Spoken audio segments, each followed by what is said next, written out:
ok? Meus irmãos, fiquem de pé nesse instante. Glória a Deus. O tema da mensagem dessa manhã é o discurso de Paulo em Éfeso. Discurso de Paulo em Éfeso, né? Hoje está num caminho estranho, né? Discurso de Paulo em Éfeso. Glória a Deus. Glória a Deus. Amém? Aumenta um pouquinho o retorno.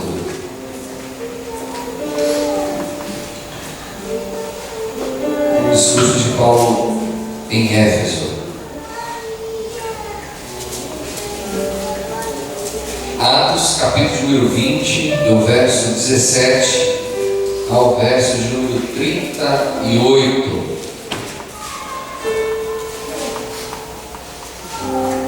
Glória a Deus. Eu vou ler, vamos fazer o seguinte, eu vou ler só um verso junto com os irmãos.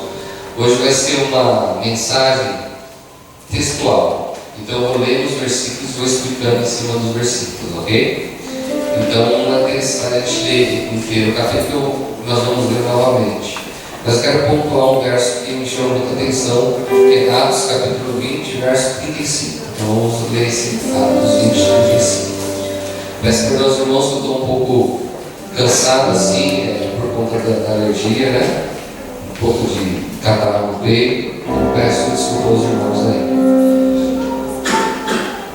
Atos 20, 35 diz assim: tenho-nos mostrado em tudo que trabalhando assim é necessário auxiliar os enfermos e recordar as palavras do Senhor Jesus, que disse: mais bem-aventurada coisa é dar do que receber. Amém? Vamos de novo todos juntos? 1, 2, 3. Tenho-nos mostrado em tudo que trabalhando assim é necessário auxiliar os enfermos e recordar as palavras do Senhor Jesus, que disse: mais bem-aventurada coisa é dar do que receber. Oremos. Eterno Deus, amado Pai, nesse instante vem ministrar a tua santa e poderosa palavra. Não importa que eu diminua e o Senhor cresça. Não importa que nesse instante a tua palavra seja ministrada da maneira que o teu Santo Espírito deseja nos nossos corações. E que nós façamos nessa manhã aqui um culto ao Senhor, onde o Senhor vem olhar aí do céu, meu Pai. Esse Santo Espírito aqui dentro de nós venha jubilar de alegria pela tua palavra, a qual está sendo ministrada. Senhor, agora meus irmãos estão presentes nessa casa de oração, daqueles que estão nos assistindo, meu Pai, aqueles que não puderem estar aqui conosco também. Senhor, a tua palavra, meu Pai querido, é poderosa. Então nós confiamos em Ti. É que nós pedimos, agradecemos em nome de Jesus Cristo. Amém. Glorificando ao Senhor, podeis sentar. Paulo, o apóstolo dos gentios. Quem são os gentios? Todos aqueles que não são hebreus, judeus. Eles são da gentílica, do povo gentílico, do povo que não faz parte da raiz de Israel. Porém, Deus levanta Paulo, um judeu, para pregar justamente para esse povo. Paulo ele começa a fazer suas viagens missionárias. Aqui ele está na sua terceira viagem missionária. E ele está se chegando nos finalmente do seu ministério. E ele implanta, cada cidade que ele vai passando em suas viagens, ele implanta uma igreja. E Paulo era uma pessoa extremamente diferenciada. Porque Paulo ele larga tudo que ele tinha, ele larga o cargo que ele tinha, ele larga o farisaísmo, ele larga o pouco de dinheiro que ele tinha e parte em missão. E nessa terceira viagem missionária, ele avisa: olha, eu vou chegar daqui a um tempo em Éfeso, reúne os pastores, os bispos, reúne a liderança, e eu preciso ter uma conversa séria com eles, eu preciso conversar com eles, eu preciso dar alguns conselhos aí. E assim, dentro desse contexto que é o discurso de Paulo. Então Paulo, ele está em Éfeso, ele está na igreja, e reunidos, né, com muitos e muitos líderes.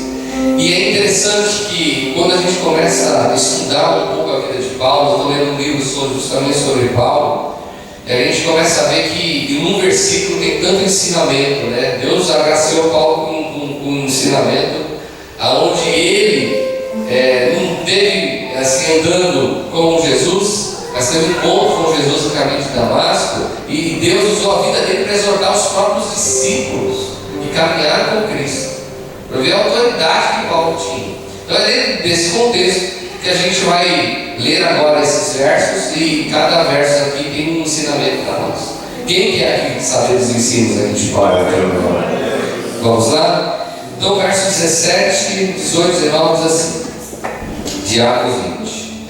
Dele mandou a Éfeso chamar os anciãos da igreja, e logo chegaram junto dele, disseram-lhes: pois bem sabeis desde o primeiro dia em que entrei na Ásia, como em todo esse tempo, que portei no meio de vós, servindo ao Senhor com toda humildade e com muitas lágrimas e tentações, que pelas cidades dos judeus me sobrevieram. Paulo, ele era formado aos pés de Gamaliel. Na época de Paulo existia duas escolas judaicas, de Hillel e de Gamaliel. Era como se fosse hoje uma faculdade de Harvard. Então ele era uma pessoa extremamente instruída, uma pessoa extremamente culta. E aí ele larga tudo isso no chamado de Deus, e essa expressão que ele falou assim: olha, e desde então aqui na Ásia, quando eu implantei a igreja de Éfeso, eu tenho ministrado com lágrima nos olhos. Essa expressão lágrima nos olhos não é que ele era uma pessoa chorona, não que seja errado chorar, não é isso. É que Paulo, ele tinha um sentimento de urgência. Ele tinha aquele sentimento de Jesus logo vai voltar para alguém. O pecado dessa pessoa está matando ela. A situação que esse povo se encontra tem sido uma situação que Satanás tem feito morada na vida das pessoas. Então ele caminhava anunciando o reino, anunciando o evangelho, com lágrimas, chorando ao ver um perdido não querendo se arrepender. Será que nós somos assim? Ou nós nos temos nos tornado pessoas extremamente conformadas com o mundo, extremamente conformadas com as situações? A pessoa não quer ouvir, tudo bem, tem quem queira. Às vezes nós nos tornamos pessoas extremamente práticas, né? E isso é um problema sério, porque a humanidade vai embora, a compaixão vai embora. Quantos dos nossos familiares a gente já falou: isso não tem mais jeito, é a mudança. Já orei tanto, já pedi tanto, mas será que nós temos feito isso com lágrimas? Será que eles têm se derramado diante de Deus como o Senhor deseja que nós venhamos nos derramar? Senhor, salva meu pai, salva meu parente, salva meu filho, com lágrimas nos olhos, com dedicação.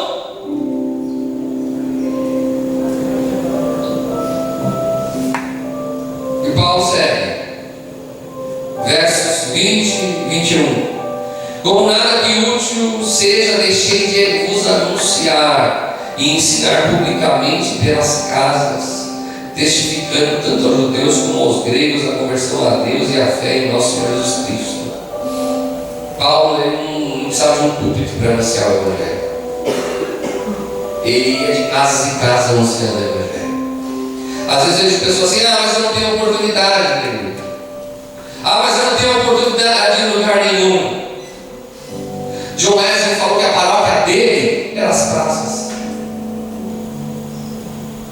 O anunciar do evangelho, ele não pode estar assim fechado somente ao templo. O anunciar do evangelho tem que ser todos os dias. O ir do Senhor é indo, estando no local anunciar o evangelho, estando no ônibus, fale do evangelho, estando na casa do parente, fale do evangelho, que a sua vida fale do evangelho. Às vezes a gente se pega e fala assim: mas é o dever do pastor, do evangelista, do presbítero, aquele que tem cargo eclesiástico que sabe mais do que eu. Sabia que um testemunho seu já é o pronunciar do evangelho do Senhor Jesus Cristo? A sua vida já é o anunciar do evangelho de Jesus Cristo. Pode ser que pessoas olhem para você e falem assim: olha, eu quero ser como o Eric, eu quero ser como o Rafael, eu quero ser como o David, eu quero ser como a Raul, eu quero ser. Às vezes, sem falar, a gente está anunciando o reino. E Paulo, ele tinha esse sentimento de aonde a vida dele era uma vida do anunciar da glória do Senhor. E ele falava de tudo: deixei de vos anunciar nada, tudo foi útil. Paulo falava de tudo, meus irmãos. Versos 22, 23 e 24. E agora eis que ligado eu pelo Espírito vou para Jerusalém, não sabendo que lá me... Olha que tremendo isso. E agora eis que ligado eu pelo Espírito vou para Jerusalém, não sabendo o que lá me há de acontecer, senão que o Espírito Santo de cidade em cidade me revela, dizendo que me esperam prisões e tribulações. Mas em nada tenho a minha vida por preciosa, contanto que cumpra com alegria com a minha carreira e o meu ministério que recebi do Senhor Jesus para dar testemunho do Evangelho da graça de Deus. Nas cidades que Paulo passava, Deus sempre usava um profeta de Deus para falar: olha, Paulo, não vá para Jerusalém, porque lá perseguições e prisões está esperando. E que ele falava: vou fugir? Não. Se isto for a vontade de Deus, para mim não tem problema nenhum. Olha que tremendo, meu irmão. Isso é um grau de conversão onde a gente está em léguas ou quilômetros de distância disso. Porque hoje a gente larga o Evangelho por nada. É por nada. Por nada a gente larga o Evangelho. Às vezes é por uma intriga entre uns irmãos, às vezes é porque a igreja é azul, não gosta do azul, às vezes é por coisas tão simples. Porque a pessoa dizendo não na fé, porque eu acho que a igreja deveria ser assim, deveria ser assado.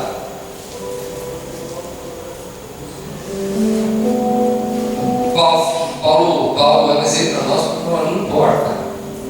Não importa se eu tenho que ir para Jerusalém para morrer. Se com isso eu estiver agradando a Deus, está valendo. Será que se viesse uma perseguição sobre as nossas vidas, como foi sobre a vida de Paulo, será que nós serviríamos ao Senhor Jesus Cristo? A gente acha que faz, né? Já está bom, não é? A gente acha que aquilo que a gente faz aí já está bom para Deus.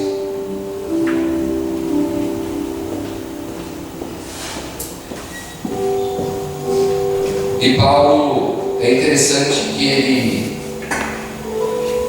ele fala: mas olha que verso 24, mas em nada tem a minha vida por preciosa.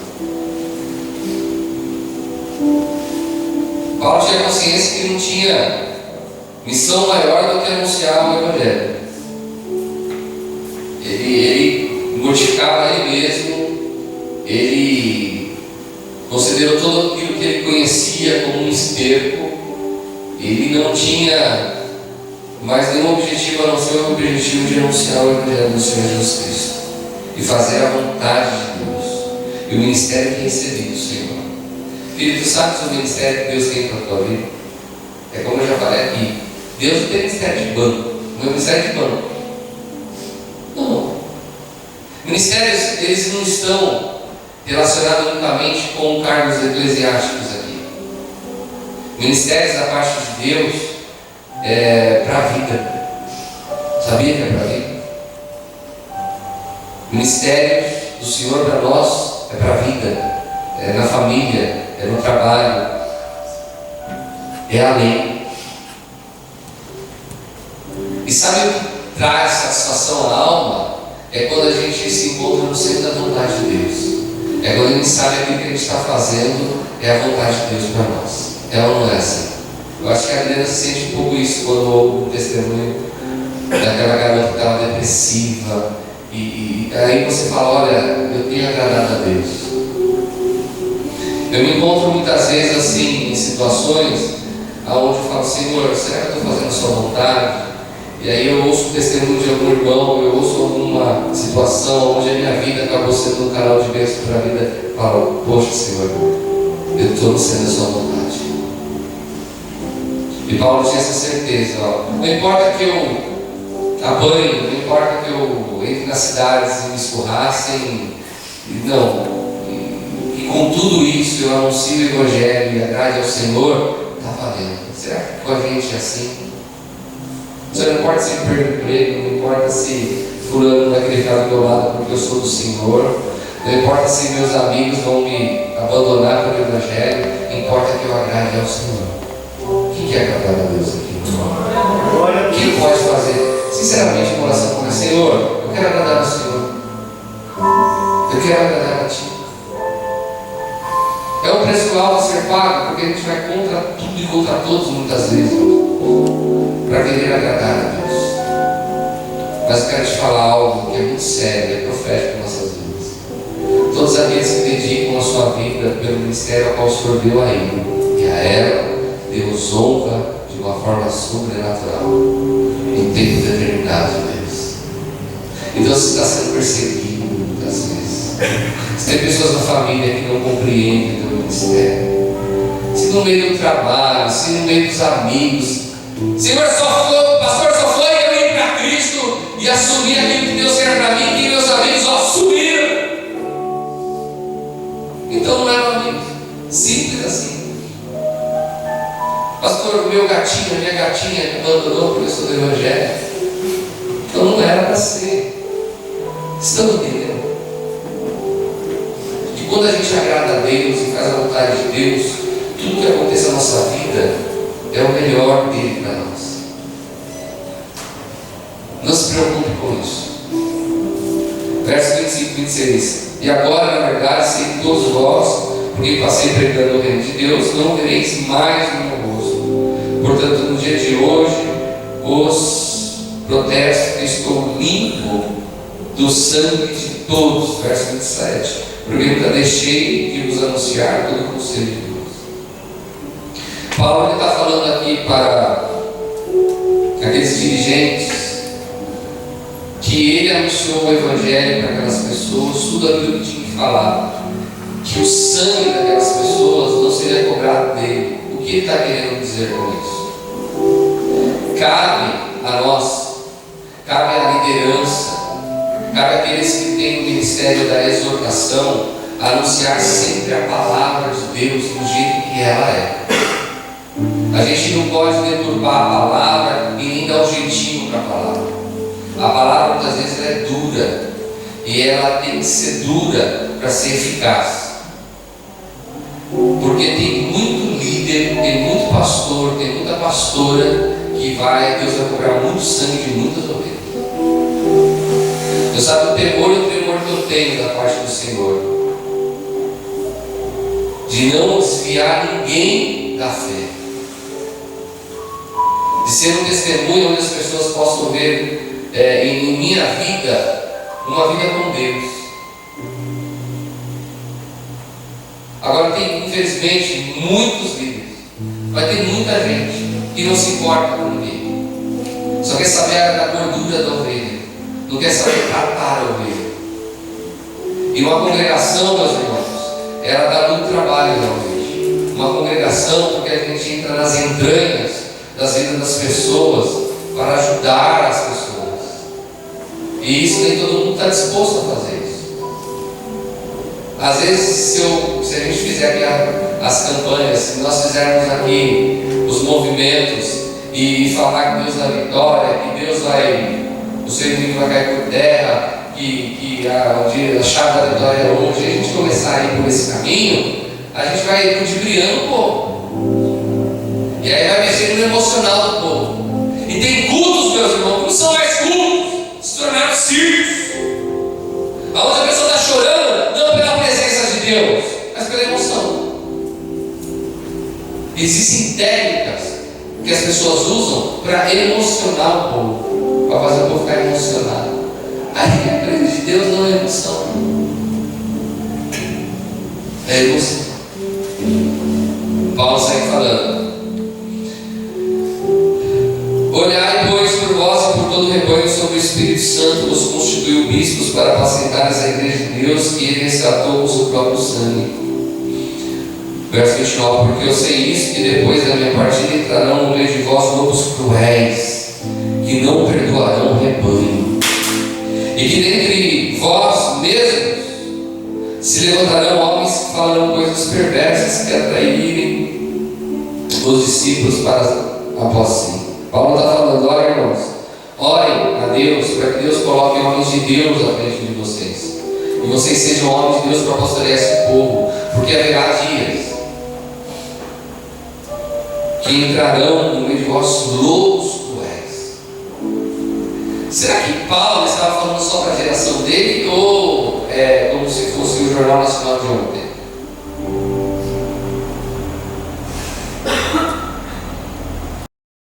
Por isso a importância, filhos, de conhecer a palavra, a importância de ter uma vida com Deus, para não ser enganado. Tem muita gente sendo enganada. Melhor, tem milhares de pessoas sendo enganadas. Se Jesus viu um vídeo do pastor falando: olha, se tu não tem aí um copo d'água para a gente orar para abençoar, pode ser a pinga, pode ser um copo de cerveja. E sabe o que é o pior? Tem gente que toma pinga falando que é abençoado, que o pastor falou. É muito sério isso, filhos. A gente tem que pensar: Deus nos deu cérebro, Deus nos deu um poder de raciocinar, um poder de saber discernir as coisas. Será que Ele deu isso só para a gente ser bom no nosso trabalho? Para a gente pensar em tudo. Tem que pensar, tem coisa de inteligência. Desculpa falar isso. Tem mensagens de líderes que é inteligência, que 1 mais 1 é igual a 2. Você vê que aquilo dali está errado. E tem que ser como Paulo, ter essa experiência do Espírito Santo, ter esse contato com o Espírito Santo, porque o próprio Espírito te fecha o coração quando você acaba ouvindo algo que não é da vontade de Deus. É ou não é assim? Você começa a ouvir algumas coisas, você fala: não, daqui não é legal. Isso daqui, pastor, mas está tendo uma cura, está tendo Mas filho, tem evangelho, tem palavra. Paulo vai seguir falando aqui sobre esses camaradas. Olha o que ele fala: 31. Portanto, vigiai, lembrando-se de que durante 3 anos não cessei noite e dia de admoestar com lágrimas, de novo, cada um de vós. Agora, pois, irmãos, encomendamos-nos a Deus e a palavra da graça, a Ele que é poderoso para santificar e dar herança de todos os santificados. Verso 33. De ninguém cobiceis a prata, nem o ouro, nem a veste. Vós mesmos sabeis que para o que me era necessário, e a mim, os que estão comigo, estas mãos me serviram. Era a tradição da igreja primitiva levar as propriedades aos pés dos apóstolos. E Paulo, ele era um apóstolo. Ele, através do lenço dele, pessoas eram curadas. Mas ele não usava isso para se enriquecer. Ele não usava isso para usar o dinheiro dos irmãos. Antes que ele está falando aqui, eu usei o meu braço. Paulo, ele fazia tendas para vender, para se sustentar. Tinha a coleta dos irmãos para ajudá-los, sim, mas era algo para o sustento dele. É assim hoje. É assim hoje, meus irmãos. Pastor, você acha lícito tirar do dinheiro da igreja e comprar um carro 0 km para o pastor? Raríssimos casos. Eu decidi ter o meu trabalho e pastorear. É trabalhoso, mas me dá a liberdade de ministrar a palavra. E aí o que eu ganho é com suor e com misericórdia de Deus. Mas pode ser que lá na frente Deus queira 100% na obra? Pode ser, não é errado. Então é errado o pastor, a igreja bancar o pastor para ter uma vida em paz? Mas não é riqueza. Podia ser pastor, ter helicóptero, ter jato, ter fazenda com não sei quantos mil cabeças de gado. Esse povo não lê a palavra.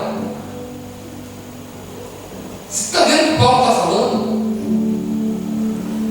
Não cobiceis o ouro nem a prata de ninguém, e eu com o meu braço eu tive o meu sustento. Você está vendo a importância de ler a palavra? Está vendo a importância de a gente entrar dentro da palavra e entrar às vezes dentro de um versículo e pegar a mensagem desse versículo que quer dizer para nós, como é libertador para a gente.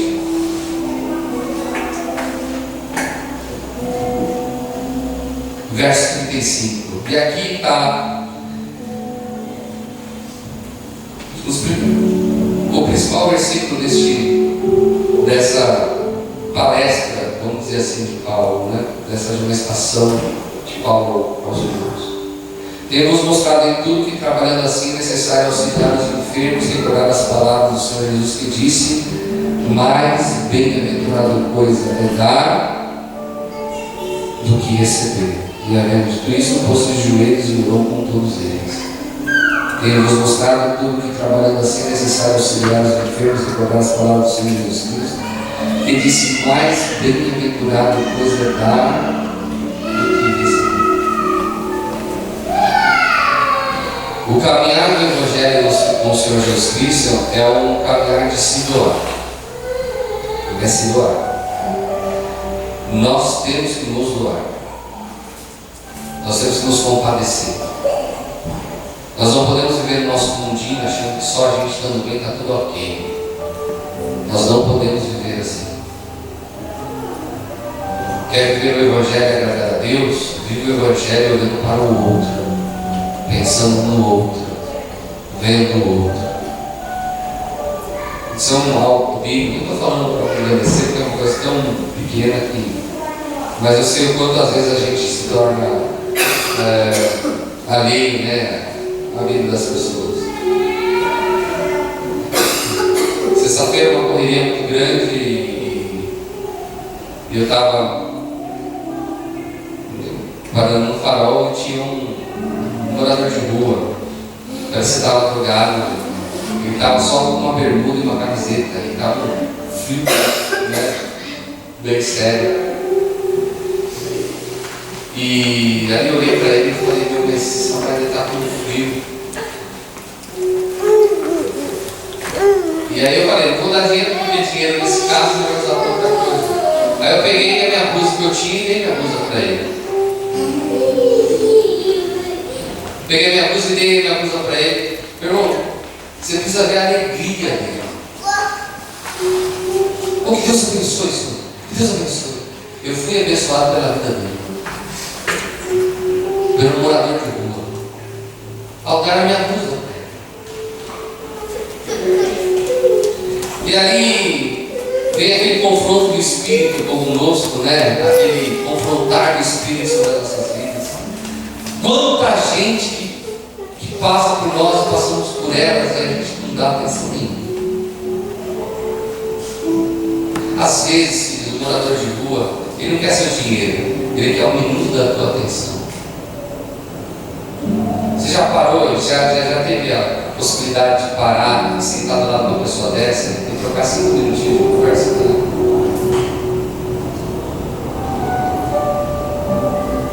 As pessoas saberão que nós somos de Cristo quando a gente expressar esse amor na vida dos outros. Isso é muito sério. Isso é muito sério.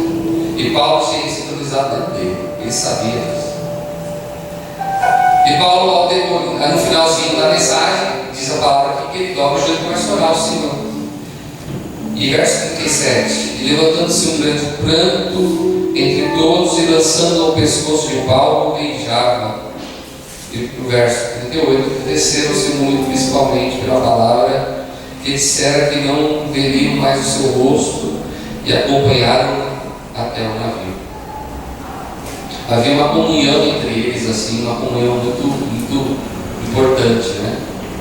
Como Paulo falou que pelo Espírito ele estava já sabendo que não veria mais aqueles irmãos a não ser na eternidade, e ao se despedir os irmãos começaram a chorar bastante ali. E tanto é que depois que o Anísio foi para Jerusalém foi preso, e aí segue essa história. E essa comunhão que nós devemos ter entre nós.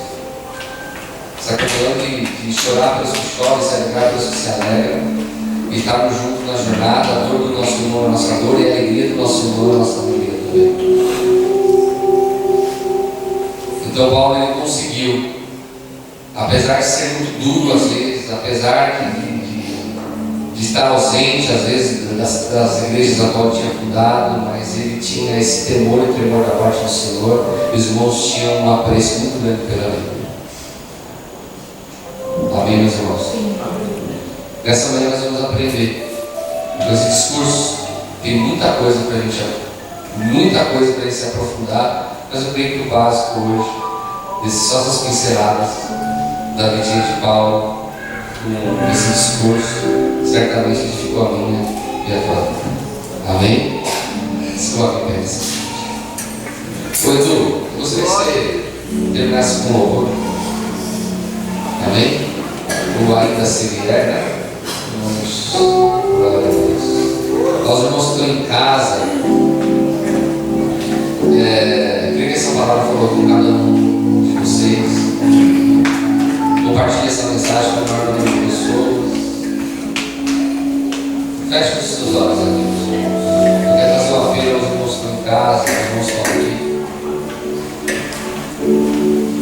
Não há nada igual, não há nada melhor do que a presença do Pai. Não há nada.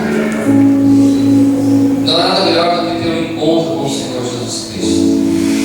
Porque quando a gente tem um encontro com o Senhor Jesus Cristo, ainda que o mundo caia ao nosso redor, no nível do louvor, a gente vive em paz. Se você, meu irmão, quer ter um encontro verdadeiro com o Senhor, aceitar Cristo como Salvador, quer se reconciliar com o Senhor, hoje é o dia. Tenhamos algum irmão aqui nessa igreja que quer se reconciliar com o Pai, que quer entregar a vida a Cristo, pode vir aqui à frente, eu quero orar por você. Eu creio no poder da oração. Os irmãos em casa, olha assim comigo, meu Deus e meu Pai. Nesta manhã, eu entrego a minha vida ao Senhor. Escreve o meu nome no livro da vida e faça morada. Eterno Deus, eu me reconcilio contigo, Pai. Eu muitas vezes me decepcionei com homens, mas hoje eu quero voltar para os teus caminhos, para que teu nome seja glorificado, exaltado. Eterno Deus, amado Pai, tu bem sabes quem são esses irmãos. Tu bem sabes, meu Pai querido, que tem enfrentado. E tu és o Deus que pode